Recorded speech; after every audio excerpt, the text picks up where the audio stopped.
안녕하세요. 여러분의 건강을 지키는 건강 아이콘 36.5 2부 순서 열어보도록 하겠습니다. 네. 의학박사 유주석입니다. 네, 저도 2부로 다시 돌아왔습니다. 홍선혜입니다. 네, 이제 습한 공기 지나가고 이제 저한테 정말 힘든 계절이 다가오고 있어요. 차가워졌어요, 공기가. 네. 건조해지는 거. 그렇죠. 저는 이제 비염이 있어서 건조한 날씨 정말 힘들거든요. 그렇죠. 그러시겠어요. 네. 네. 자, 홍선혜 아나운서. 네. 자, 이 건조한 날씨에 습도를 지키는 어떤 노하우가 있으면 저한테 좀 알려주시죠. 노하우요. 네. 뭐 유주석 박사님께서는 이제 비염 때문에 건조한 공기가 굉장히 힘드시다면 네. 저희 같은 여자들은 무엇보다 피부죠. 피부가 건조해지면 뭐 정말 슬프거든요. 어떻게 해요, 그러면? 그러니까요. 그래서 네. 뭐 여러 가지 노력을 하고 있는데 네. 사실 난방기구를 좀 히터 같은 난방기구를 네. 자제하는 것까지는 제가 잘하고 있어요. 좋아요. 근데 네. 물을 참 많이 마시는 게 중요하다고 하는데 또 괜찮다. 이것까지는 제가 좀 실천이 어렵습니다. 근데 물 물. 마시는 게 왜 중요하냐면요. 네. 열로 날아가는 피부 수분을 이 물로 보충할 수가 있고요. 네. 노폐물 배출에도 좋기 때문에 피부에는 뭐 물이 정말 최고라고 해요. 그러겠네요. 네. 박사님의 노하우는 뭐가 있어요? 저는 저만의 또, 뭔가 있죠. 자신 있는 표정. 비타민이에요, 비타민. 비타민. 예, 비타민 네. 꼭 챙겨 드세요. 네, 비타민을 챙겨 드시면서 어떤 습도 조절이 가능하다는 얘기죠. 진짜요? 비타민이요? 야, 그만큼 비타민 보충만큼 좋은 게 없어요. 신기하네요. 네. 자, 시청자 여러분들도 지금 저희가 말씀드린 방법 외에도 하나씩은 이 수분을 지키는 노하우가 있으시지 않을까 그런 생각 드는데요. 네. 저희가 말씀드린 것도 중요한 실천 방법 중에 하나잖아요. 네. 꼭 한번 생활 속에서 실천해 보시기 바랍니다. 근데요, 수분 섭취는요. 네. 2분이 해야 돼요, 2분이. 왜요? 일상이 좀 사막 같은 거죠. 좀 건조하고, 네, 사막. 그런 사막도 그래요? 없어요. 예. 까칠하고, 네. 예. 피부도 너무 건조하고, 근데 건강 정보만은 촉촉한 분. 헬스파파. 네. 네. 헬스파파의 건강 이야기 만나보고 오겠습니다. 네, 나와주세요.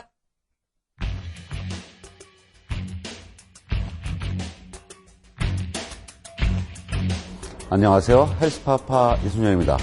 쌍꺼풀 수술은 우리나라에서 가장 대중적인 성형수술이지만 수술 후 불만족이나 재수술률이 가장 높아 주의가 필요하다고 합니다. 쌍꺼풀 수술을 시술로 가볍게 인식하는 것이 가장 큰 문제라고 하는데요. 일부 성형외과들은 파격적인 가격 할인과 이벤트만을 내세우는 등 가격 할인만 강조하고 있어 부작용에 대한 인식은 부족한 것이 현실이라고 합니다. 수술을 많이 하다 보니까 이제 너무 환자분들이 수술을 쉽게 생각하고 해서 안 되면 또 하지 이런 식으로 생각하는 경우가 많이 있는데 첫 수술을 잘 해야 혹시 나중에 보완을 하더라도 두 번째, 세 번째 수술을 만약에 하더라도 더 잘 보완할 수 있고. 쌍꺼풀 모양은 수술하는 의사에 따라 달라지는데요.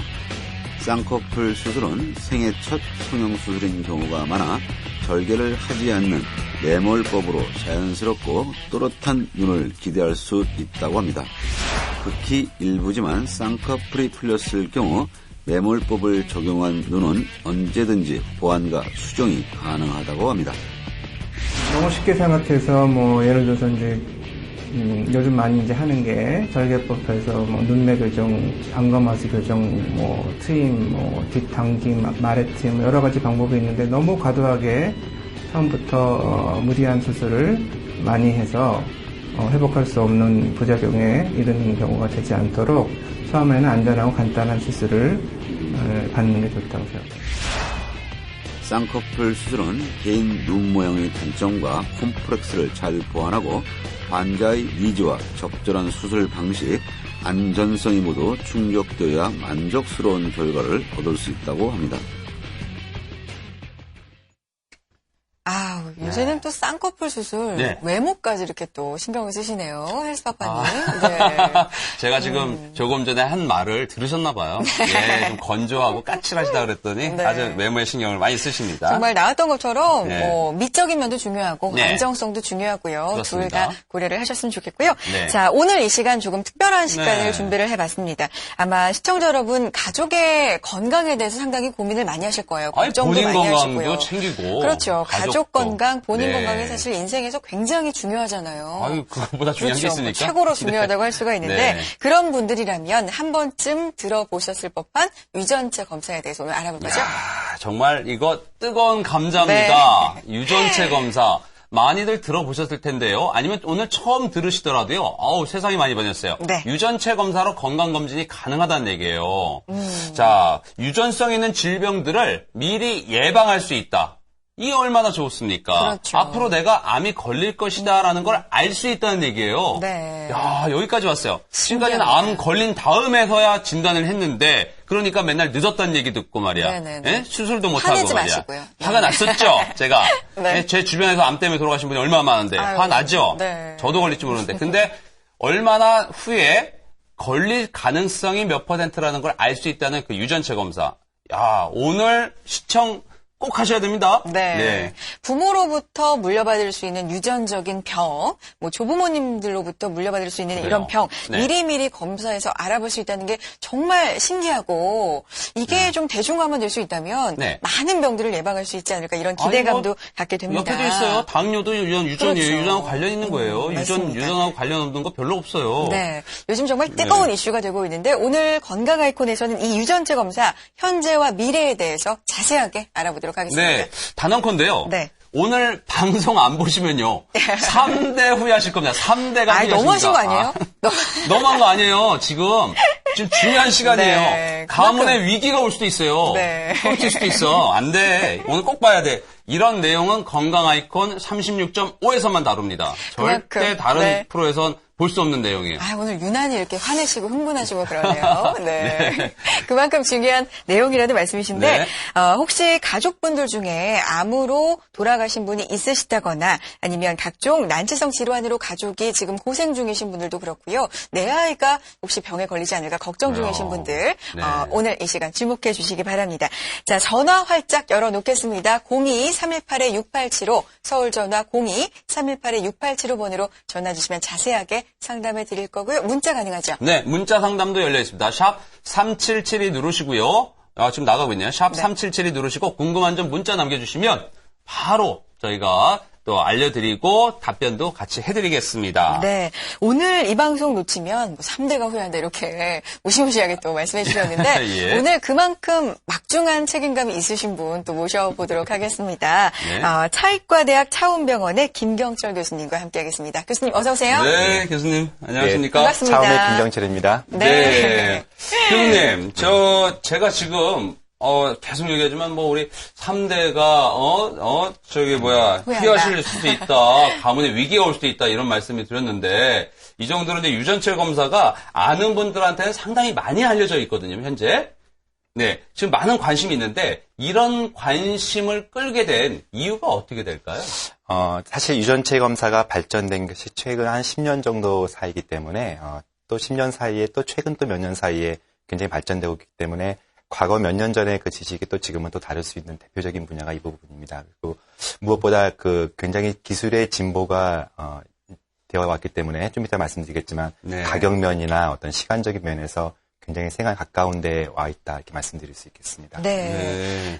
정말 신기하다. 기대가 된다. 뭐 네. 이런 벅찬 마음이 드는데요. 네. 개인 맞춤 유전체 의학. 근데 이 말이 좀 일반 그렇죠. 분들한테는 네. 어려울 수가 있잖아요. 네. 설명을 좀 쉽게 부탁드리겠습니다. 우리가 개인이라는 것하고 그다음에 이제 맞춤이라는 것의 어떤 그 특징적인 단어들이 있죠. 마치 기존에 우리가 질환들을 의사들이 접근했을 때는 평균적인 진료를 했습니다. 그 공중보건 데이터를 가지고 그 사람들의 평균적인 데이터를 가지고 진료를 하다 보니까 대강을 맞는데 문제는 마치 저 그림에 나오는 것처럼 그리스 신화에 나오는 저 그림처럼 침대 사이즈 맞춰서 사람을 늘리거나 줄이는 어떤 면에서 좀 반대의 개념들이죠. 무시무시한 장면이군요. 네, 실제로 그 약물을 치료를 하다 보면은 어떤 사람한테는 약이 전혀 도움되지도 않고 네. 어떤 사람한테는 너무나 과도한 부작용으로 그리고 그래요. 종종 사고로 이어지는 것들이 분명히 평균적인 치료거든.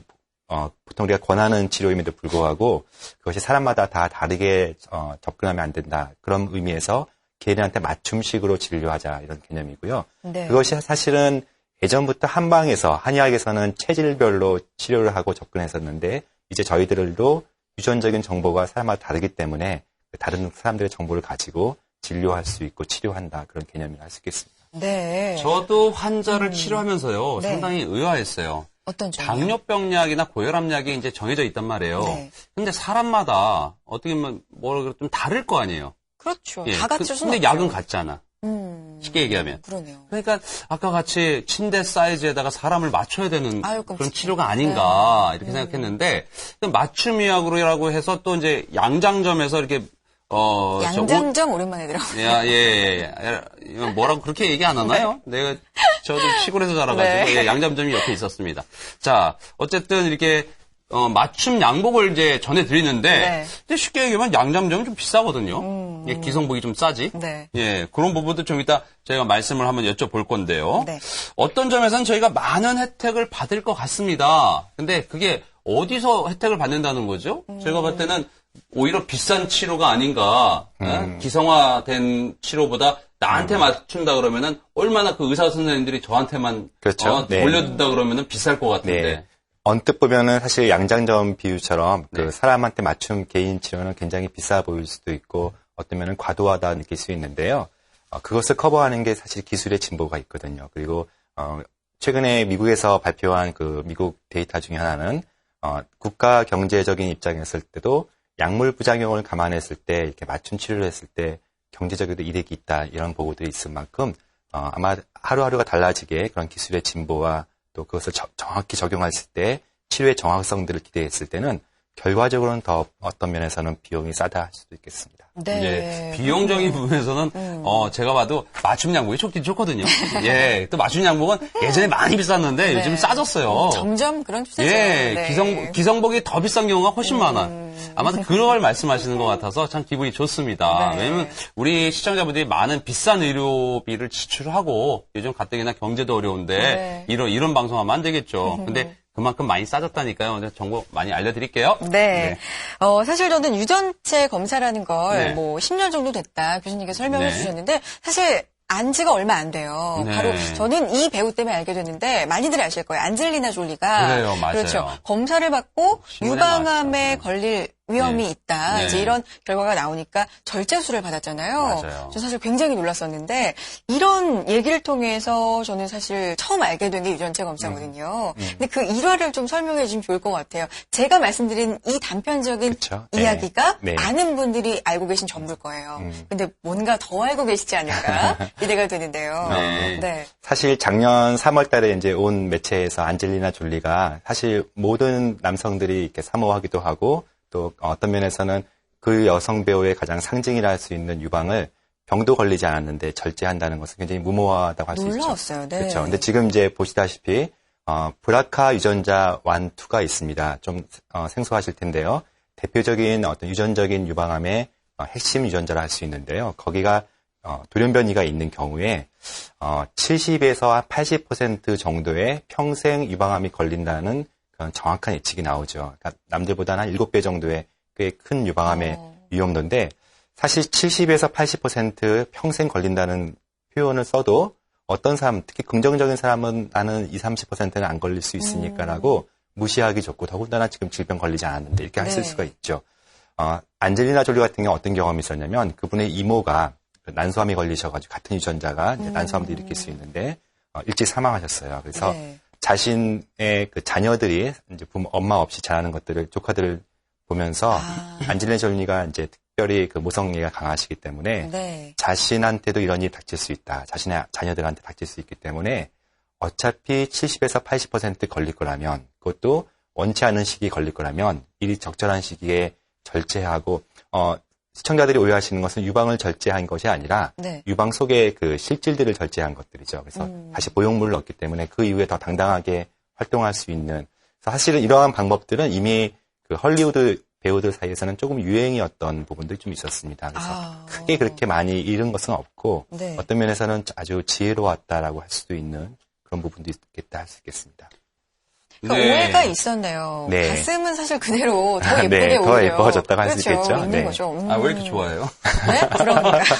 일단은 지금 시청자분이 이해 못하시는 부분이 있을 것 같아서 다시 네. 한번 정리해보는데요. 안젤리나 졸리가 이게 영화 여배우예요. 근데 유방암에 걸리진 않았어요. 걸리진 않았는데 유전체 검사를 통해서 앞으로 유방암에 걸릴 확률이 당신은 80% 이상이다라는 사실을 알아서 일찍 제거를 했다는 그런 부분이 있죠. 네. 그래서 저는요, 이게요, 요즘 3D 프린터 나오는 것처럼 3D 프린터가 제3의 산업혁명이다라는 식으로 얘기하는 그렇죠. 것처럼 유전체 검사가요, 지금까지는 어떤 질병이 있으면 나중에 발견해서 치료하는 데 목적이 있었어요. 치료 개념이었죠. 치료 개념이었죠. 암이 걸린 다음에 그걸 발견해서 도려내고 했는데 지금부터는 아니다. 내가 미리 걸릴 거를 알고 간다는 이거는 역사적인 날인데. 맞아요. 예. 예방이라고 하기에도 좀 아까워요. 정말 적극적인 예방이죠. 네. 네. 예방 치료에서 예방의학으로 파라다임이 바뀐 것이 검진이 발전된 건데 최근에 예방에서 예측이라는 표현을 쓰고 있습니다. 그래서 예측 이야기라고 네. 하죠. 그래서 정확히 우리가 마치 내일 날씨를 예측하는 것들이 자신의 일상생활을 좀 더 풍요롭게 누릴 수 있는데 도움이 되는 것처럼 네. 우리가 좀 더 많은 정보를 가지고 앞으로 불확실한 미래를 살아가자는 뜻으로 예측이라는 표현을 쓰게 되죠. 네, 그럼 좋습니다. 그럼 네. 유전체 검사. 자, 유전체 검사에 대한 얘기를 하고 있는데요. 유전체, 과연 이게 무엇이냐. 이거를 어려워요. 알아야죠. 네. 우리 유전체를 알아야 이거 어떻게 한다는 거지? 우리 시청자분들 번뜩 뛰셨을 거예요. 지금 네. 시청자분들이 저희를 쳐다보고 있는 이유가, 야, 저거 어떻게 하는 거지? 이거 궁금하시거든요. 누구나 궁금해할 네. 만한 얘기죠. 네. 네. 자, 교수님, 유전체 검사 언제부터 연구가 이루어졌고, 자, 지금까지 어디까지 연구가 됐고, 또 유전체 검사라는 게 어떤 건지에 대해서 좀 자세하게 설명 좀 부탁드릴게요. 네. 지금부터 한 14년 정도 전에, 이제 유전체 그 지도가 완성이 되었습니다. 정확히 말하면 2003년도에 이제 휴먼 게놈 프로젝트라는 그 이름하에, 인류가 했던 가장 많은 비용을 들여서 했던 유전체 지도를 만들었습니다. 정확히 13년 전이고요. 유전체 지도라는 게 사람 몸 지도라는 얘기죠. 네, 그러니까 사람마다 분명히 뭐가 다를 것을 알고 있었는데 네. 실제로 이제 우리 몸속에는 30억 개 정도의 염기가 있는데요. 네. 염기 중에 한 1000만 개 정도의 좀 다른 부분을 우리가 돌연변이라고 하죠. 근데 그 돌연변이가 1000만 개 있는 것은 알았는데 정확히 어느 위치에 있는지 또 그 부분이 사람마다 특별히 인종마다 어떻게 다른 것인지에 대해서 알 수 없었던 시기에 10년 전에 그것을 발견했고, 그 사이 10년 동안 했던 일들이 의사들과 이제 연구자들이, 그러면 그 1000만 개의 변이, 사람마다 다른 부분들 중에 어떤 부분이 질병과 관련되는지를 봤습니다. 근데 한동안은 그 질병과 보는 것들이 마치 저기 그림에서 보는 것처럼 낚시를 던져서 잡으면 좋은데 대부분 허탕치는 경우가 많았어요. 워낙 많았기 때문에. 1000만 개를 잡을 수 없었는데, 최근 들어서 한 4, 5년 사이에 저렇게, 쌍끌이 하듯이, 그래서 질병이 있는 군과 없는 군을 비교해서 저렇게 보죠. 위에는 질병이 있는 군이고 없는 군을 비교했을 때, 네. 이렇게 쌍끌이에서 걸린 그 물고기에 해당되는 그 소위 말해서 마커라고 하는데, 네. 그 돌연변이 6개만 보면, 이 사람한테는 이런 질병이 생길 수 있겠구나 하는 것을 역으로 이렇게 볼 수 있는 그런 기술들이 소개가 됐고, 그 사이에 거의 모든 22개의 염색체 안에 어떤 부분에 문제가 있으면 어떤 질병이 걸릴 것이라는 것들이 공식적으로 나오기 시작했습니다. 네. 자, 유전체라는 게 유전자에서 온 거래요. 네. 예, 유전자하고 염색체. 그거를 합한 합성어가 유전체라고 하는데, 유전자는 아시잖아요. 그죠? 우리 엄마로부터 이제 받아나는 DNA. 이제, DNA. 네. 예, 그런 걸 얘기를 하고, 많이 하시네요. 예. DNA, RNA, 이런 네. 것들. 새록새록합니다. 네. 그러면요, 네. 유전체라는 것은 제노타입입니다. 예. 사람마다 다르다기 때문에 타입이라는 말을 쓰고, 그래서 네. 정확히 말하면은 한 부분에 엄마로부터 온 부분, 또 아빠로 온 부분에서 상동 예. 부분이 있죠. 두 가지가 있는데, 그것이 사람마다 다 다르기 때문에 네. 유전체라는 표현을 씁니다. 타입이죠. 옛날에 막 생물씨가 막 생각나고요. 지금 아니, 머리가 네. 굉장히 말씀을 아파지고 들어도 잘 이해가 안 가요. 예. 뭔가 막 새록새록 떠오를 것 같으면서도 너무 어렵고요. 이렇게 한번 어렵네요. 정리를 해보죠. 우리가 유전체를 지금 이제 다뤄야 되잖아요. 네. 근데 시청자분들은 어느 정도 유전체는 알아야 되는데, 이게 뭔지는 알아야 되는데, 그렇죠. 유전자가 있는데, 요놈들이, 사람들이 이제 비슷하답니다. 예, 우리 홍선혜 아나운서랑 저랑 사람이기 때문에 비슷한데, 그렇죠. 뭔가가 잘못되면 이게 병이라는 거예요. 그 병을 찾을 수 있다는 거죠. 네. 교수님, 쉽게 얘기하면 이게 맞습니까? 네, 맞습니다. 예. 네. 그거를 지금까지 쌍끌이로 해가지고 많이 찾아내셨다는 얘기죠? 그렇죠, 맞습니다. 예. 네. 좋습니다. 쌍끌이어선 참, 이럴 때 쓰면 참 좋네요. 네. 중국 쌍끌이어서는 진짜 이거 안 되는데, 어쨌든 유전체 검사에서의 오늘 쌍스크리어서는 참 좋은 것 같아요. 의학하고 시사하고 막 넘나드시네요. 네, 굉장히 유식해 제가 보여요. 그렇습니다. 네. 네. 자, 근데요, 어떤 연구든 결과가 좋아야 되는데요. 이 그렇죠. 결과가 어떻게 좋아졌길래 이렇게 교수님이 자랑하면서 나오셨는지, 자, 교수님 자랑 좀 해주시죠. 네, 어떤 결과를 얻으셨습니까? 조금 전에 말씀드렸던 그 의사들과 이제 의학 쪽에서 발전했던 부분들이 그 쌍크리어선인데요. 그 사이에 또 이제 우리가 경제 얘기 안 할 수가 없죠. 그 사이에 IT 기술이 굉장히 발전이 됐습니다. 사진과 함께 좀 볼까요? 네. 네. 예. 어떤 불과 얘기인지. 10년 정도 사이에 그 얼만큼 발전됐는지를 보여드릴게요. 2000년도 초반이 이제 휴먼 게놈 프로젝트가 완성되는 시대였는데요. 그 당시에 한 사람의 유전체 전장, 그러니까 30억 개의 염기를 분석하는데 걸린 시간이 무려 10년이 걸렸어요. 10년 동안 그 일을 하는 거예요. 그래서 단 한 사람의 그 염기 서열을 분석했던 시기고, 그 당시에 비용이 30억 달러입니다. 그러니까 30조 원 정도 들었죠. 10년 전이면 어마어마한 돈이 들었고 어마어마한 시간이어서 굉장히 적용하기 힘들었던 부분인데, 저것이 순서적으로 보시면은 2007년도 정도 되면은 이제는 10년 걸렸던 것이 수개월 내로 줄어들고, 무엇보다 비용이 30억 달러에서 100만 달러까지 떨어집니다. 한 10억 정도. 예, 맨 밑에 조금 잘 안 보이는데요. 네. 이제 보이네요. 네. 네. 좀 더 내려가면 이제 1000달러네요. 2012년부터 계속 떨어지면서 시간대는 이제는 하루가 안 됩니다. 와. 네.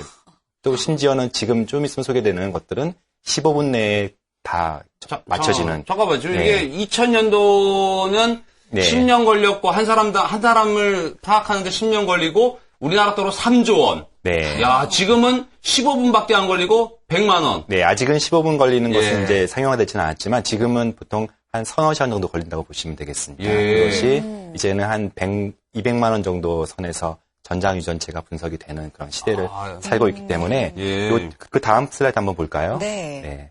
교수님이 네. 자랑하실 만한데요. 네. 이것이 이제 조만간 상용화 될 것으로 예정되고 있는데요. 저렇게 피 한 방울을 떨어뜨리고 나서 컴퓨터에 집어넣으면 약 15분 정도 뒤에 자신의 전장 유전체를 그 10년 걸렸던 것들이 예. 15분 사이에 줄어든다는 것을 보여주는 대표적인 예라 할 수 있겠습니다. 그럼 네. 지도가 나온다는 얘기예요? 그렇죠. 어느 지도가뿐만 아니라 어느 부분에 무슨 질병이 생길 수 있는 그런 코드가 숨어져 있는지가 나온다는 얘기죠. 네. 근데 아직은 안 나왔고요. 저게. 지금은 한 하루 정도 걸려서 이제 나오는 셈이고요. 네. 예. 또 마지막 사진이 나왔었는데요. 네. 그것도 한번 보여주시면 좋을 것 같아요. 네. 네, 우리가 경제의 법칙에서 이제 무어의 법칙이라는 게 있죠. IT의 기술이 얼마큼 빠른 시간 내에 집적이 되면서 비용이 싸지는 것이 대표적인 얘기가 무어의 법칙인데, 같은 시기 때 그것과 비교할 수 없는 정도로 유전체 분석 기술이 비용 면에서나 또는 시간 면에서나 또는 집적률 면에서 엄청나게 발전한다는 것을 보여주고 있습니다. 네. 드디어 나왔습니다. 무어의 법칙. 건강할 거 진행하면서 예. 무어의 법칙, 예. 제가 무어의 법칙이란 말을 입으로 예. 할 거라고는 상상을 못했습니다. 이게 뭐예요? 그래. 경제 법칙이에요? 뭐예요? 경제 법칙이죠. 네, 예전에 황스 법칙이라고도 무어의 얘기했었죠. 법칙이 네. 뭔지 모르겠네. 네.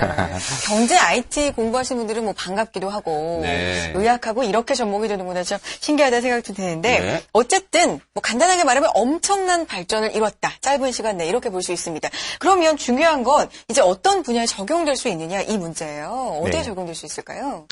사실 유전체가 굉장히 짧은 시간 내에 많이 발전되긴 했지만 적용 문제에서만큼은 굉장히 보수적이고 또 어떤 면에서 신중할 수밖에 없는 것이 사람의 몸을 다루기 때문입니다. 그래서 잘못된 정보를 줘서 그것을 과신하지 않게끔 하는 부분들이 굉장히 중요한데요.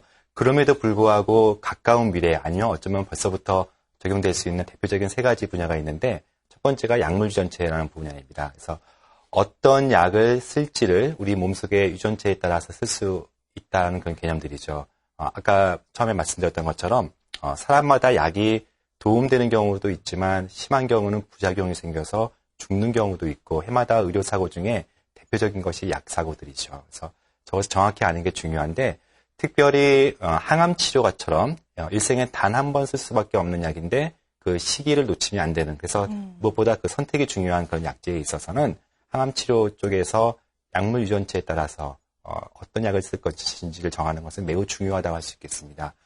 최근 한 6월 달 정도에 기존에도 이제 항암치료에 대해서 유전체 연구들은 많이 발전됐었는데요. 이제 임상에서 최근에 어떤 특정 유전체의 돌연변이가 있을 때는 특정 약을 쓰는 것들이 공식화되기 시작했는데, 그 유전체 검사가 국가에서 보험으로 인정될 정도로 이제는, 그래서 기존에 한 30만 원 정도 비용하던 것을 이제는 한 3만 원 정도면 그 검사를 하고서 항암 치료를 하는 것이 훨씬 국가의 그 보건 경제에도 도움이 된다 해서 최근에 그 보험 인정까지 된 그런 사례가 있다고 요즘에 있습니다. 그 항암제 투여를 많이 그런 식으로 하고 그렇게 하죠. 이레사라든지 뭐 어비투스라든지 대표적인 항암제들은 네. 그 해당되는 돌연변이를 찾고서 네. 하는 경우들이 많습니다. 효과도 네. 좋고요. 효과가 훨씬 좋죠. 네.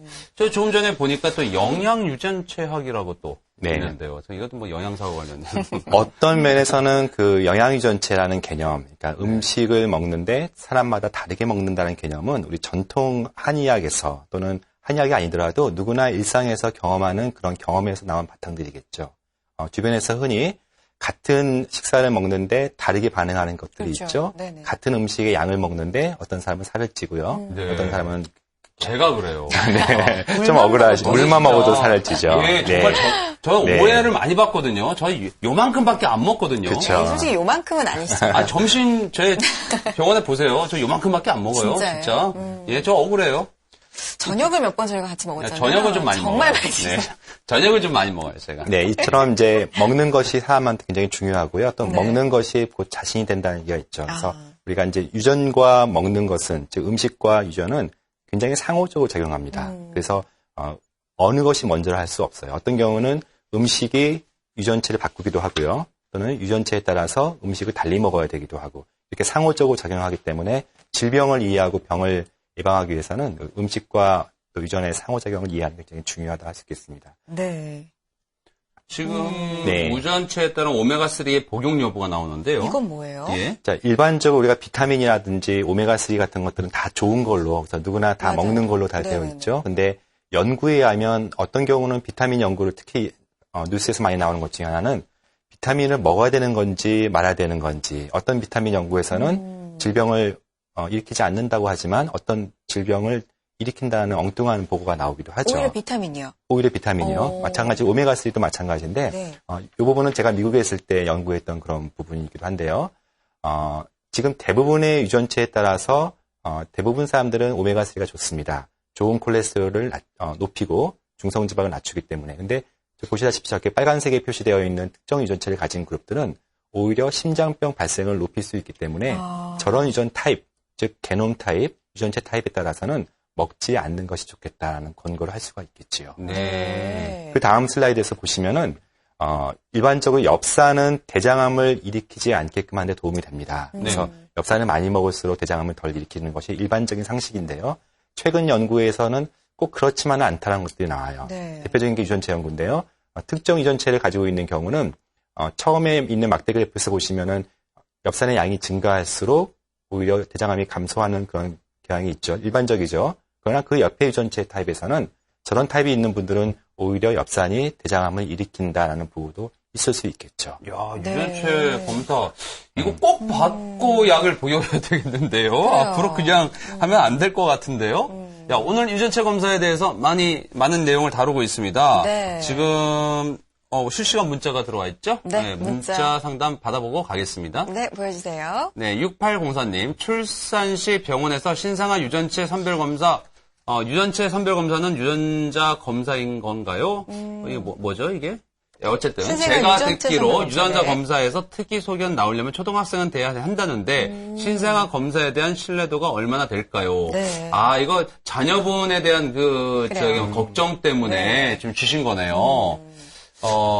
그 신생아 질환에 대한 유전체 네. 검사는 크게 세 가지 정도로 나눠볼 네. 수가 있겠는데요. 첫 번째는 이제 결혼하기 전에 그 두 커플이 각각의 앞으로 생길 유전적인 소인들을 가지고 있는지를 검사하는 네. 그런 사전 검사가 있겠고요. 네. 또 한 가지는 산모가 임신한 상태에서 양수천자 검사를 합니다. 그래서 임신 초기에 다운 증후군 같은 어떤 특정 질환, 특히 염색체 이상들을 발견하기 위해서 양수천자, 최근에는 그것을 피검사로도 가능하게 시작했는데요. 그렇게 임신 중에 하는 검사가 있고요. 아마 지금 질문하신 것은 출산 이후에 신생아를 대상으로 하는 아마 선천성 대사 이상 증후군을 말한 것 같아요. 근데 저 검사는 굉장히 중요한 검사이기도 하고요. 또 실제로 늦게 하는 것보다는 빨리 할 수 있는 게 좋아요. 저 검사를 국가에서 인정하는 것 중에 한 가지가 어떤 음식을 먹을지에 따라서 그 질병을 예방할 수가 있기 때문에 빠른 시기에 가능한 태어나자마자 검사를 해서 그 질병, 특별히 대사성 질환들을 예방하는 데 음식이 중요하니까 의사의 권고대로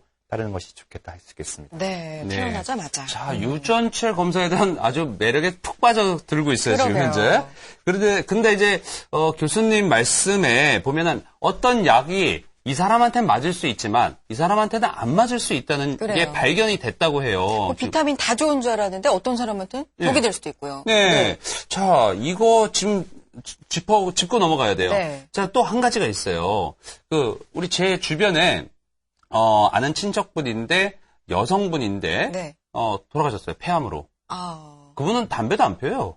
그런 분들 있더라고요. 예. 담배도 평생 입에 안 됐는데. 예, 그 남편분도 담배 안 폐암이. 펴요, 주변에서. 예, 근데 폐암으로 돌아가셨단 말이에요. 네네. 이게 유전체 검사로 가능한지도 궁금해요. 자, 교수님, 이런 것들이 다 어떻게, 내가 폐암에 걸릴 가능성이 있는 유전자가 있다면, 이거를, 만약 네. 유전체 검사에 나왔다면, 이거는 내가 먼저 알 수 있는데. 그렇죠. 네. 예, 가능합니까? 이제 기본적으로 질병이라는 게 유전적인 성향이 얼마큼 강한지에 따라서 이 대답은 달라질 것 같아요. 네. 예를 들면 좀 전에 말했던 그 신생아 질병 중에 굉장히 많은 부분들은 굉장히 유전성 질환이 강합니다. 그래서 유전자가 돌연변이가 있으면 거의 100%를 말하는 네. 질환, 보통은 희귀한 질환들이죠. 근데 어떤 질환들, 이제 보통 흔히 생기는 당뇨나 암이나 이런 질환들은 좀 중간에 있습니다. 그래서 유전과 환경이 동시에 작용하거나 어떤 경우에 따라서 유전이 좀 먼저, 어떤 경우에서는 환경이 먼저. 그러나 예를 들면 교통사고 같은 경우는 전혀 유전과 관계가 없죠. 그래서 네. 질병의 모든 부분을 이렇게 일반화시킬 수는 없지만 저희가 최근에 많이 다루고 있는 암이나 심장병이나 치매나 이런 부분들은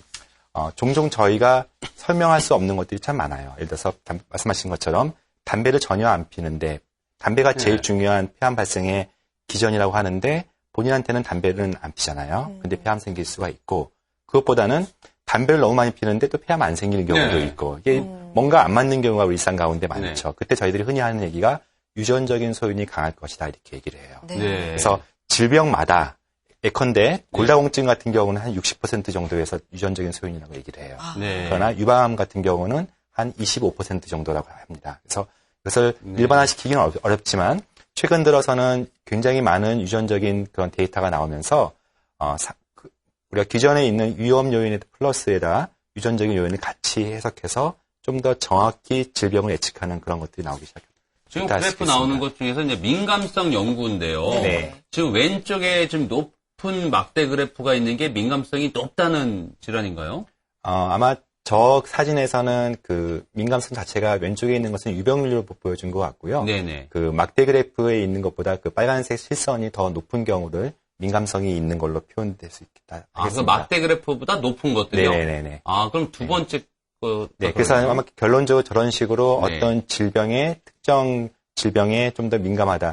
예컨대 이제 제 환자 중에 네. 한 여배우가 있었는데요. 네. 그분 같은 경우는 굉장히 유명한 분이어서 제가 실명을 말씀드리기 어렵지만 네. 네. 그분이 공교롭게 폐암 유전자가 나왔어요. 아. 그래서 저도 처음에는 난처해서 이 네. 유전적인 소인이 일부일 수 있으니까 그냥 참고하시고 그냥 들으십시오 했는데 네. 그분이 진지하게 자신의 아버지가 폐암이셨고 네. 더군다나 담배를 안 피셨던 분이시라고 얘기를 하세요. 네. 그래서 이런 분들한테는 좀 더 의미가 있을 텐데 중요한 것은 그분은 그동안 검진을 해왔음에도 불구하고 한 번도 PET를 찍지 않았던 분이에요. 네. 왜냐하면 보통 종합검진에는 PET를 여성분들한테는 처음부터 권유하지 그렇죠, 않기 그렇죠. 때문이죠. 그리고 네. 더 중요한 것은 그분은 아직까지 담배를 피고 있는 분이었어요.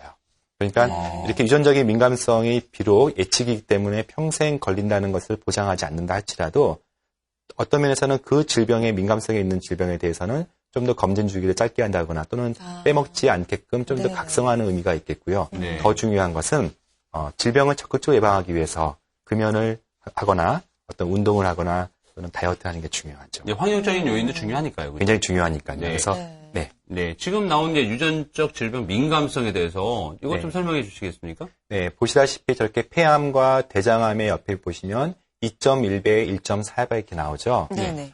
저게 어떤 사람한테는 되게 크게 느껴질 수 있고 어떤 사람한테는 적게 느껴질 수 있겠어요. 왜냐면은 크게 느껴지는 사람한테는 2배 이러면 남들보다는 2배 그러면 굉장히 높게 네, 나오죠. 그렇죠. 그러나 10만 명당 한 5명 걸리는 질병이 2배라고 했을 때는 고작 10만 명당 10명밖에 안 되는 겁니다. 더 많은 네, 사람들이 네. 걸리지 않는 것입니다. 네. 그래서 저 비율은 어떤 사람한테는 크게 의미가 없을 수도 있어요. 네. 대부분 위험 요인이라는 게 그런 정도의 그런 양면성을 가지고 있는데 네. 이 부분에 대해서는 이제 특별히 그 같은 레포트 안에서 어떤 음식과 어떤 약물들을 먹을 것을 권고하는 그런 그림이라 할 수 있겠습니다. 네. 그렇군요.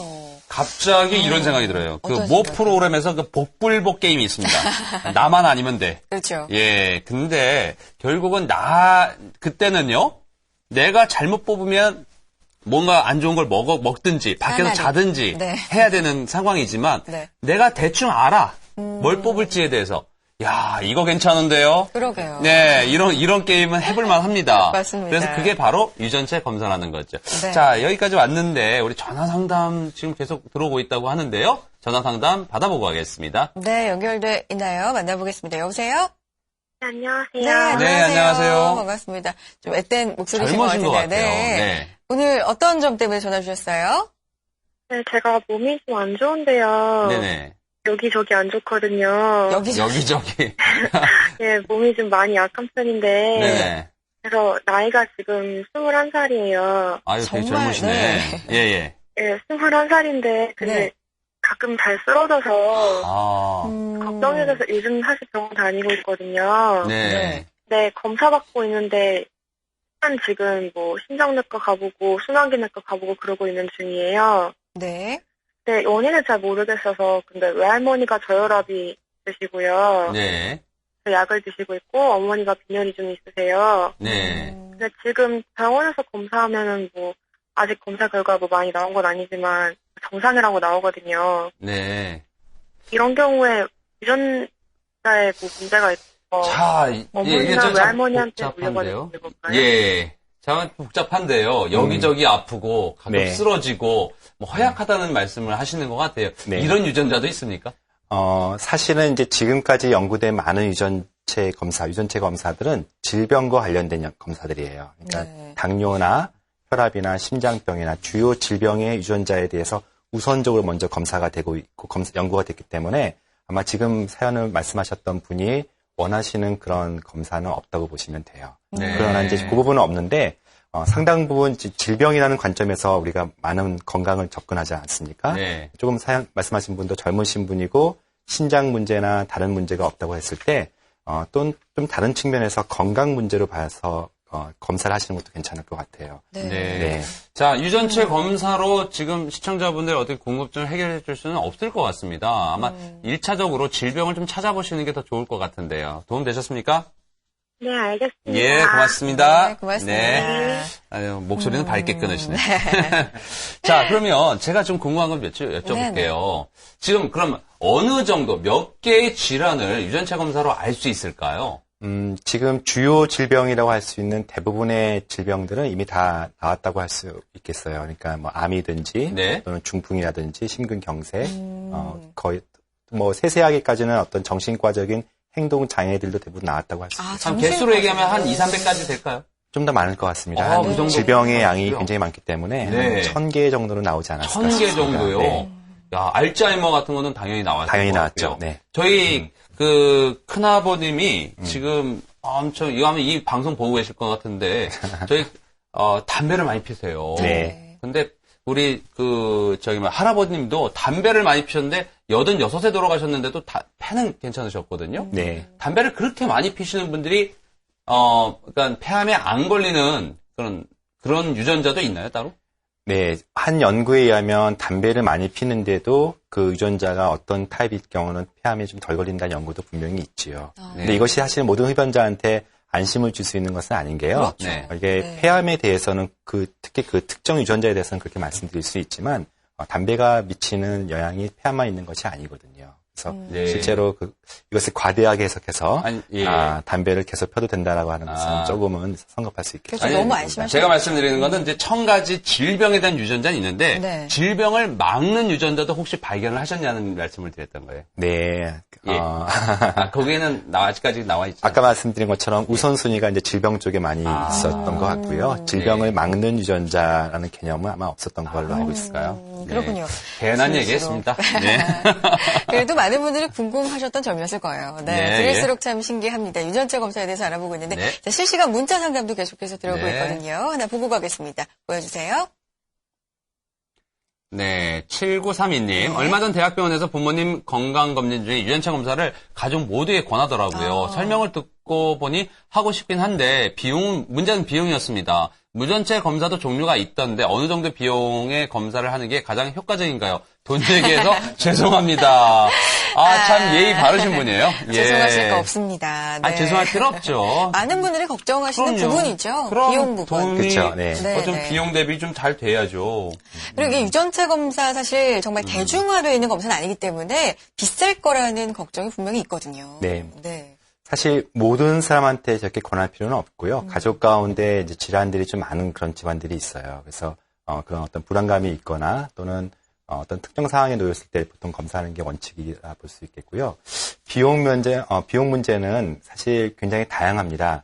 가장 이제 얼만큼 많은 유전체 검사를 하는지에 따라서 달라지기 때문에 그런데 보통 제가 알기로는 30만 원 정도부터 한 200만 원 정도 사이에 보통 가격이 형성되어 있다고 보시면 되고요. 네. 보통 한 100만 원 선에서 어느 정도 현재까지 나온 것 중에서는 효과적인 검사가 가능한데 단 한 가지 이제 비용 문제도 보시면 종합검진, 해마다 하는 종합검진은 사실 매번 100만 원씩 내고 검진을 하는데 대개 유전체 검사는 일생에 한 번 하는 거기 때문에 네네. 보통 한 번 하고 달라지는 것이 아니기 때문에 네. 이렇게 어떤 일생을 놓고 보면 그렇게 비용이 많지 않다고 할 수 있겠습니다. 그 그럴 수도 가격이면은 있겠네요. 그 가격이면은 한 그 1000가지를 다 할 수 있는 건가요?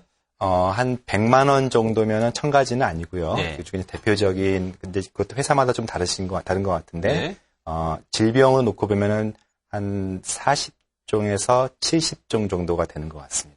대표적인 질병들은 대표적인 질병들 중심으로. 뭐 시간이 되면 네. 지나가면은 뭐 그 정도 가격에 1000가지 더 뭐 이상한도 할 수 있겠죠. 그건 충분히 저희가 앞으로? 예측하고 있죠. 예. 네, 좋습니다. 그렇군요.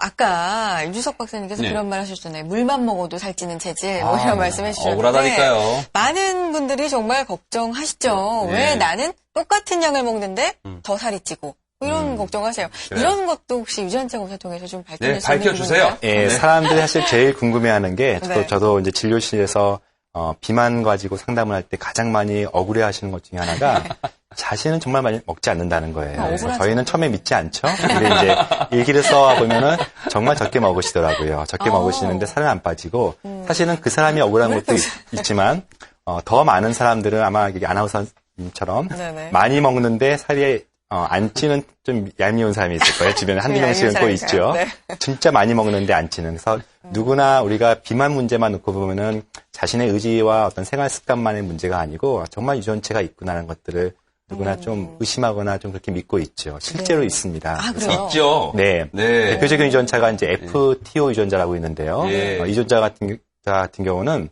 사실은 유전체 전장 분석을 하다가 우연히 발견한 겁니다. 그래요. 그쪽에 그런 유전자가 있을지 몰랐는데 네. 모든 유전체 검사에서 일관되게 이 유전자가 있으면 비만이라고 얘기하는 그런 유전자가 있어요. 강력한 유전자인데요. 저는 분명히 있습니다. 근데요, 예. 한국 사람들한테는 실제로 이 FTO 유전자의 변이가 네. 둘 다 변이가 있는 경우가 5%가 채 되지 않습니다. 그래요? 근데 미국인들 가운데서는 약 30% 정도가 그 유전자의 변이가 있어요. 네. 그것이 아마 서양 사람과 한국 사람의 체형을 결정짓는 가장 큰 차이가 아닌가. 많이 먹고 안 먹고를 떠나서 유전적인 차이가 제일 큰 것이라고 볼 수 있겠습니다. 네. 자, 이것들은 뭐 귀하에게 맞는 식사와 이거 설명 좀 부탁드릴게요. 네, 저희 병원에서도 이거 하는 것인데요. 사람마다 음식을 달리 먹을 뿐만 아니라 심지어는 운동을 어떻게 하는지에 따라서 운동을 어떻게 할지에 대해서 권고하는 그런 프로그램들입니다. 그래서 특별히 이제 타액을 통해서 검사하는데요.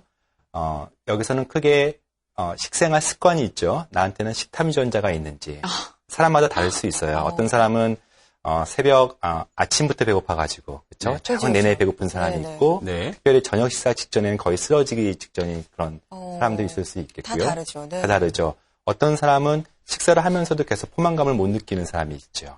그런 사람도 있고 네. 어떤 사람은 분명히 식사한 지 얼마 안 됐는데 TV에서 좀 누군가가 먹고 있으면 같이 충동을 느끼는 어떤 충동적인 그런 식탐도 있고 이런 부분들이 상당 부분이 유전적인 어떤 소인이라고 할 수 있고요. 이런 검진에서 그런 것을 같이 하면서 나의 식탐의 문제가 유전적인 소인이 있는지 그렇다면 진짜 식탐인지 가짜 식탐인지 어느 부분에 문제가 있는지를 좀 밝혀요. 심지어는 간식을 먹는 유전자도 있습니다. 간식을 좋아하는 그런 스낵킹 유전자도 있고요. 와. 그리고 우리 혀 끝의 맛이 사람마다 다르겠죠. 어떤 네. 사람은 단맛에 대한 질리는 것을 잘 못 느끼는 유전자가 있어요. 그래서 끊임없이 단 것을 좋아하는 그런 스윗텅이라고 하는 것도 신기하네요. 있고요. 그리고 어떤 사람은 쓴맛을 너무 민감하게 느끼기 때문에 그 쓴맛을 감추기 위해서 조미료를 많이 집어넣는 그런 생활 습관으로 이어지는 와. 유전자도 있고요. 진짜 신기하네요. 아, 네. 교수님들이 왜 이렇게 할 일이 없으셔가지고 다 그런 거를 이렇게 다 만드셨대?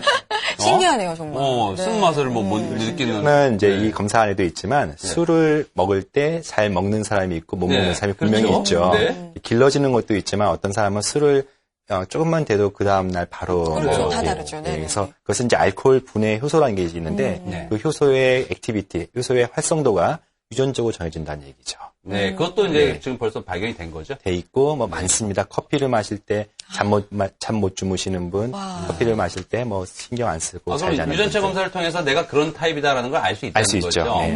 그게 이제 어렸을 때도 그러면은 그게 가능한 건가요? 어차피 바뀌진 않잖아요. 그렇죠. 그래서 예. 사실 어떤 부분들은 어렸을 때부터 좀 미리 검사하는 게 좋은 게 네. 그럴 것 식생활 같아요. 습관이라는 것은 사실 저희가 이제 나의 식생활 습관이 문제가 되었다고 느끼는 것은 40대 이후에 검진에서 콜레스테롤과 당이 높아지면서 긴장을 하면서 그 당시에 이제 걱정하면서 식생활 습관을 바꾸는데요. 네. 사실 40년 동안 유지해왔던 생활 습관을 바꾸기가 쉽지가 않죠. 그래서 네. 저는 좀 더 어린 나이에 검진에서 아무것도 안 나온다고 해서 실망하는 그 나이에 네. 자신의 유전적인 타입을 알고서 미리 대처하는 것을 권고할 수도 있겠다.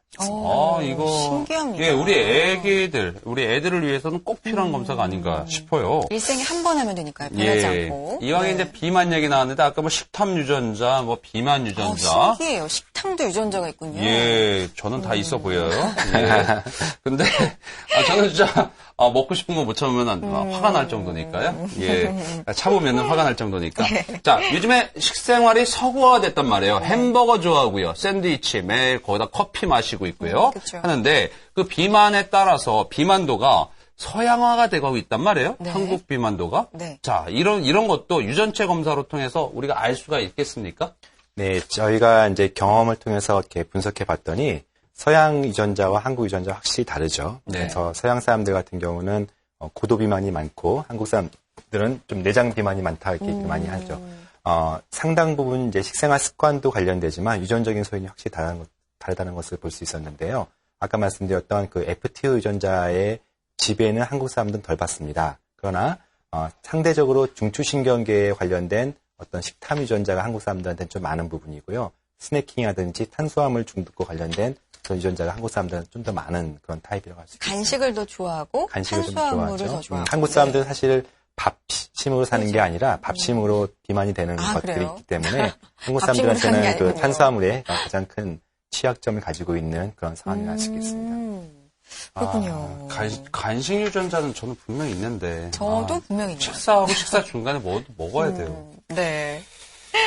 자, 사람마다 다른 환경을 갖고 있으니까 유전체 검사를 통해서 그러면 건강 관리를 정말 철저하게 할 수 있다. 이런 부분이 좀 도움이 많이 될 수 있다는 말씀이시죠? 네, 네. 저희 환자들 사례가 있는데요. 네. 어떤 사람 같은 경우는 처음부터 유전자가 나쁘신 분들이 있어요. 한번 같이 슬라이드 좀 볼까요? 네. 처음부터 나쁜 유전자였는데, 네, 저기 그림 나오죠. 그래서 최모 씨라든지 그 옆에 있는 제 밑에 왼쪽 밑에 있는 사람 같은 경우는 처음부터 나쁜 유전자였는데 굉장히 다이어트를 열심히 하세요. 네. 그리고 운동도 많이 하시기 때문에 전체적인 지금 건강이 가장 좋은 그룹들이에요. 네. 반면에 오른쪽 위에 보시면 안모 씨라는 분 같은 경우는 굉장히 유전자가 좋습니다만은 그분은 그 중에서 가장 체중이 많이 나가시는 분이었어요. 네. 그래서 좀 추적해 봤더니 그분은 지금 90kg를 넘으시는데 비만 유전자가 없으시거든요. 네. 근데 20대 초반까지는 70kg가 안 되셨던 분이에요. 부모님 가운데도 비만이 없으시고요. 네. 저런 경우 같은 경우는 유전자 탓이 아니고 순전히 생활 습관의 문제가 됐다고 할 수 그렇겠어요. 있겠습니다. 네. 그래서 때로는 유전자가 중요할 수도 있고요. 때로는 생활 습관이 더 중요할 수도 있고. 근데 중간에 애매하게 유전자도 나쁘고 생활 습관도 애매하신 분들은 어떤 면에서는 건강이 제일 안 좋을 수도 있고요. 그래서 자신의 약점이 무엇인지를 정확히 아는 것도 굉장히 중요하고 약점을 극복하려고 노력하는 것들이 굉장히 중요하다는 것들을 보여주는 예를 맞겠습니다. 예.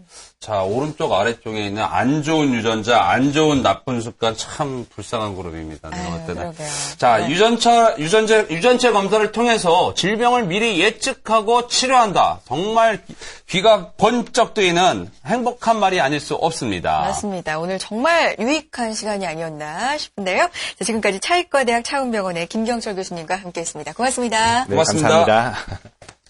네, 방송이 끝난 후에도요, 계속해서 전화 주시면요, 우리 교수님하고 연결시켜드려가지고, 네. 유전체, 유전체에 대한 모든 것에 대해서는 다시 한번 알려드리도록 하겠습니다. 네. 자, 오늘 방송에 참여해주신 분들 중에서요, 또 몇 분 추첨 통해서 저희가 준비한 작은 선물 보내드리니까요, 방송이 끝난 후에도 많은 참여 부탁드리겠습니다. 자, 환절기 감기 조심하시고요, 저희는 다음 시간에 다시 찾아오겠습니다. 함께 해주신 여러분, 고맙습니다.